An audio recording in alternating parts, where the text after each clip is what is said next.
Okay, welcome everybody this morning, just after Christmas. We're going to talk about AI and music. And it's been almost 2 years ago that we had the first chat. So we are very curious about the situation right now about AI and music. I want to kick off with a short introduction. Can you start off, Dan? Yes, thanks, Rens, for the introduction.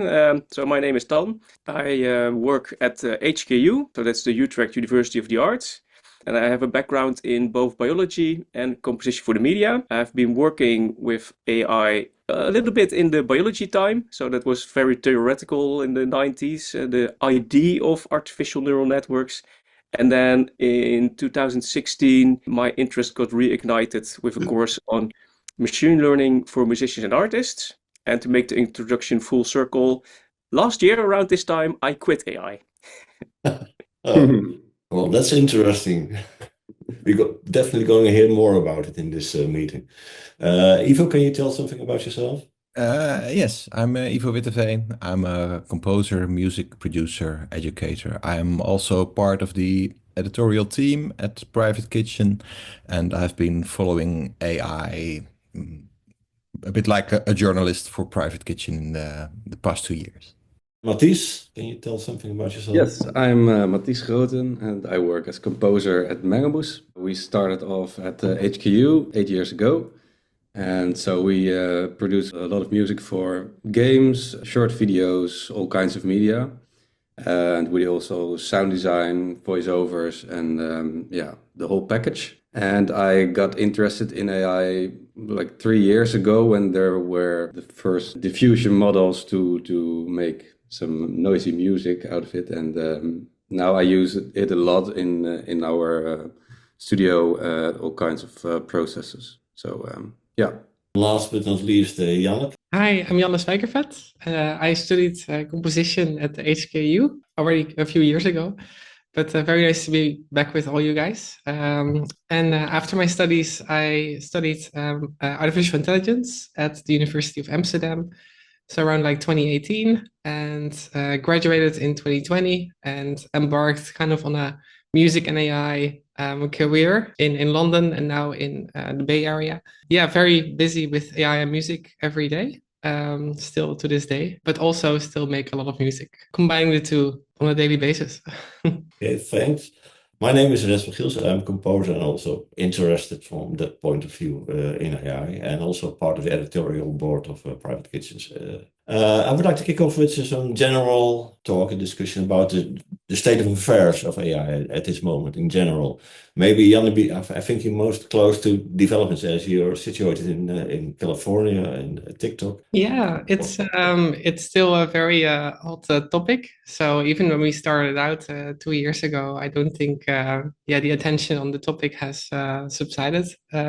So a lot of startups are popping up left and right in AI music. I mean, especially in Silicon Valley, but also some in Europe, some in the UK as well, even in Asia, in China and India. There's a lot of music startups that are now starting.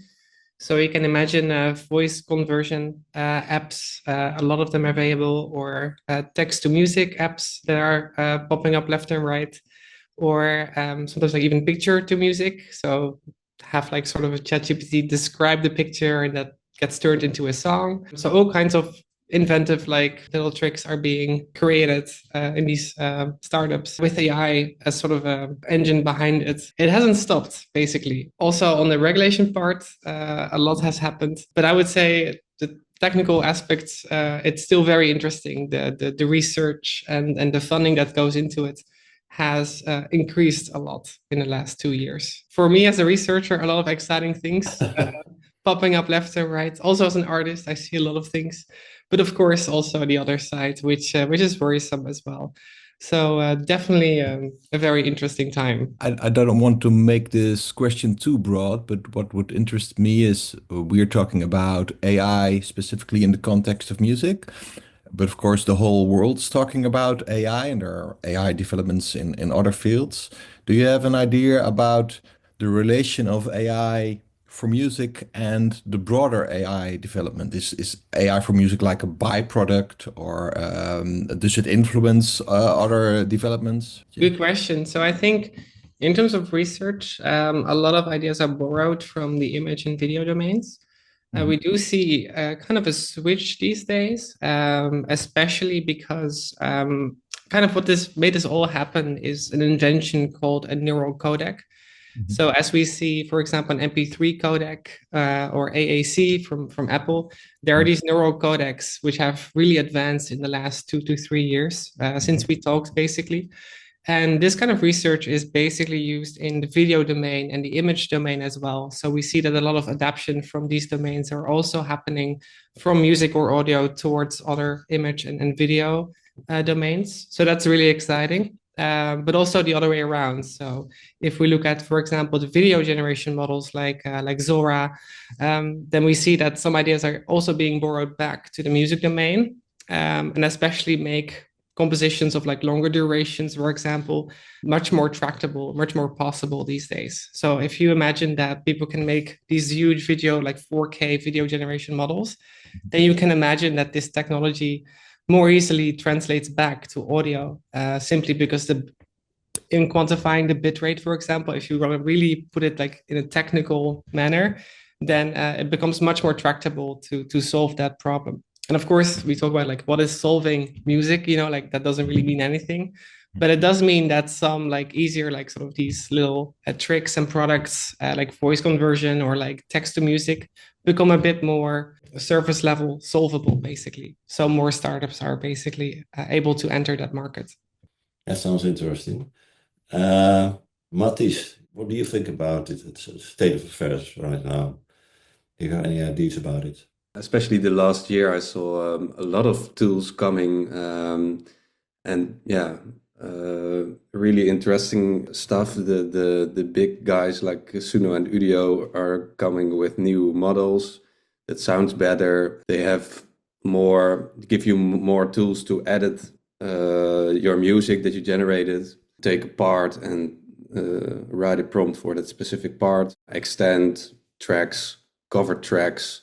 So you write your own melody, give it to Suno, and you say, okay, put it in an orchestral version or a trap beat remix. You get a lot more control these days with AI. Yeah, it's also coming to our DAW. So Logic has released their bass player and key player. Those are tools that really can help you on a composer level, where you can play with MIDI, and I see a lot of developments in those like tiny tools that you can use in your own process instead of just generating music out of a prompt.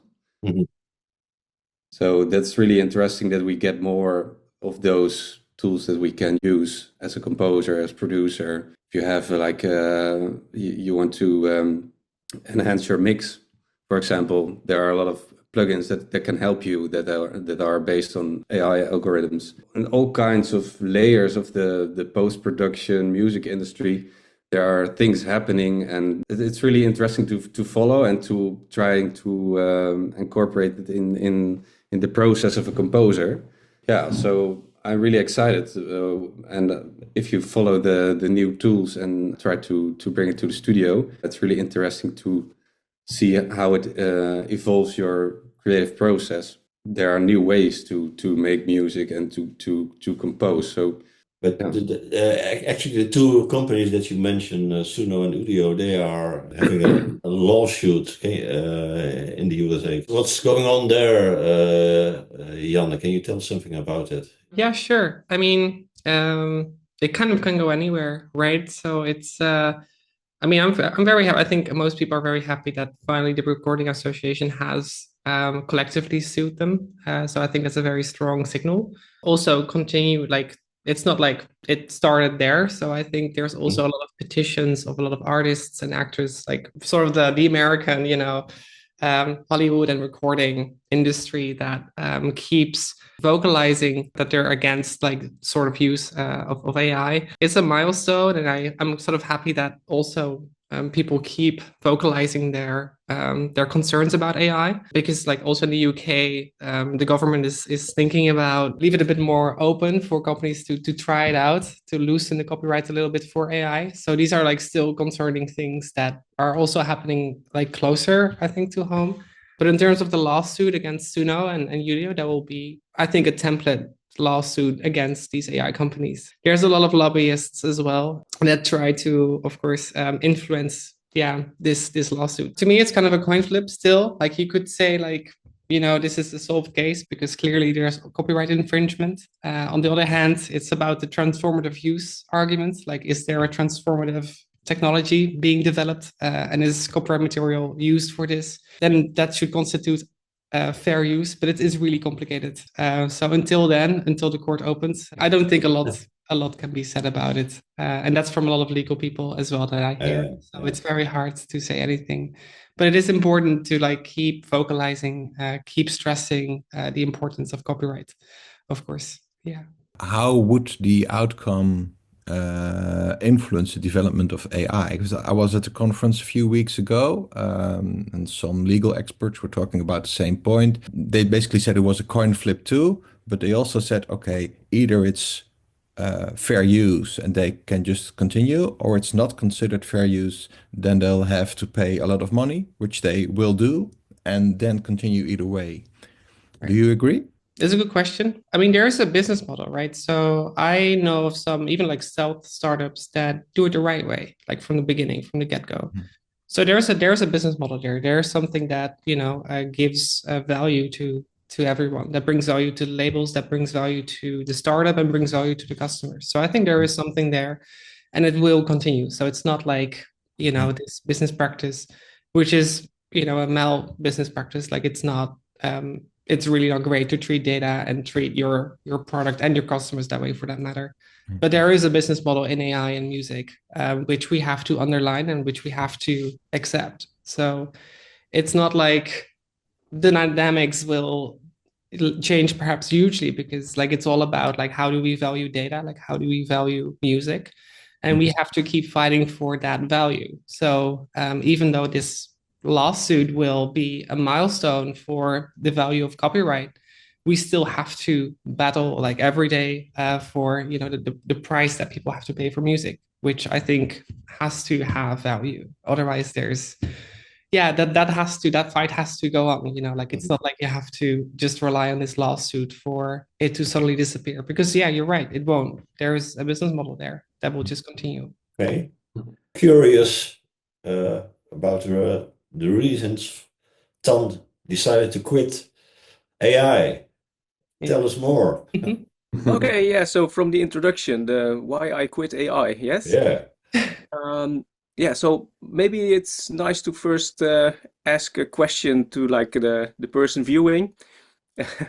and of course, here our panel. What would you think would be a reason to quit AI? And then if something pops into your mind, you probably have heard some arguments in the news, and also these jurisdiction kind of approaches, and then you could basically say all of the above. So it's basically multiple reasons. So it was around this time last year that I decided to just quit AI. For me, the main reason at that moment was that the amount of energy required for every new model to be generated, that was something that didn't fit my view of the energy transition we're in as a humanity. So the amount of energy it takes for, let's say, a random large language model. So any of the large generative models, basically, these numbers are gigantic. And the simple question of a colleague from HKU, how do you fit that with your way of living? For instance, not flying, or, like limiting your footprint. And I couldn't answer that question, actually. So my answer was, well, I can't. So that was, for me, the reason to also cold turkey ended all generative AI, which also meant for the Private Kitchen video editor, Sebastiaan. We were working together on this AI-generated film with the state-of-the-art technology from 1 year ago, incomparable to 1 year later. So that's also interesting. But we were using mixed techniques. So image to image on a server we had at HKU, some video generation at Runway. And basically it was like, okay, what we have now is it. We're having to make the video with this. No more new video will be generated, at least by me. So, and from there on, I've been more on the advocacy side of, let's say, the Pause AI movement to underline the, let's say, other side of AI, so that there's at least some awareness. And so we also teach that now at HKU. So different places in classes. For instance, a couple of weeks ago, we brought in a server module, so together with a colleague from the Creative Technologies, to actually hear and see what a server looks and sounds like when you turn it on, and to see the amount of energy it's consuming just to be on. And then also, if you send a text prompt in a large language model, and then you hear the server and the fans mainly blasting to process this basically chat query. So that makes it more tangible, like what is it actually I'm doing with my device, sending in a chat message and then receiving a smart answer. So to create some awareness, basically, yeah. Do you have some figures or to give an impression of the amount of energy that we spend using AI generated So just from my cheat sheet then a little bit. So these numbers, for instance. So I'll share some slides in a bit. Yes. So these amounts. So from GPT-3, for instance, it was known that so that's a 175 billion parameters, so a very large artificial neural network. And to train that, the bill for the energy alone was $4.6 million. And that's for an energy bill, that's quite a lot. But then if you realize that companies actually buy in the energy quite cheap, that makes it even more staggering. But GPT-4, so the next iteration or large iteration, I mean, there's many iterations in between, but that was counted to like $63 million. And so that's only for the training, so excluding salaries or all the other stuff. Yeah, so that's per training. So every iteration you can imagine, that's a lot. So it was a couple of years ago, a Dutch PhD, that is Alex de Vries, that actually dived into like, okay, so how much energy is actually being consumed. One of the challenging things is that, yes, many of these large tech companies buy in green energy. So let's say solar, for instance, or wind, and in some countries the nuclear energy is also considered then the green energy. So it makes it hard to then calculate how much CO2 emissions are actually also connected to that, but you can pretty well calculate the amount of energy that is consumed with the specific data centers. What is demonstrated also this year, I mean, 2024, the numbers aren't there yet, but the rise of energy demand is growing faster than the amount of green energy that's being produced. What you now see is that these big companies, they buy in all the green energy developments, whereas we actually need that for this energy transition. Yeah. So that's for me why I decided, okay, I cannot support that in that sense. Well, it's a well-known practice also in the Netherlands that a lot of green energy is used by the data centers of the big tech companies. Actually, sitting next to a building next to it, to a green field energy, which they use totally, which is originally intended for society and not particularly for those data centers. So we also created a problem, a big problem with using AI. That's quite clear, I guess. So personally, but I'm not the only one that thinks that. That's one of the biggest challenges at this moment with these rise of Gen AIs. So there's many AI researchers that are also underlining that enormous challenge. Because yes, the models are getting more efficient. So even getting models that are so efficient that you can run it on your smartphone or in some time maybe also on your smartwatch, etc. As like, for instance, speech-to-text algorithms or some other AI assistants. But all these smaller models add up as well. So yes, you have more efficient models, but running them more, and so in this case locally, also adds up a lot. This is all adding on top of our already large energy consumption. So this is what has been referred to as the Jevons paradox. So that yes, we're making it more efficient, but by making it more efficient, we just use it more. So from an image perspective, for instance, yes, we could generate images, but when that gets more efficient, let's move over to moving images. And so on. Okay, that's clear. No problem.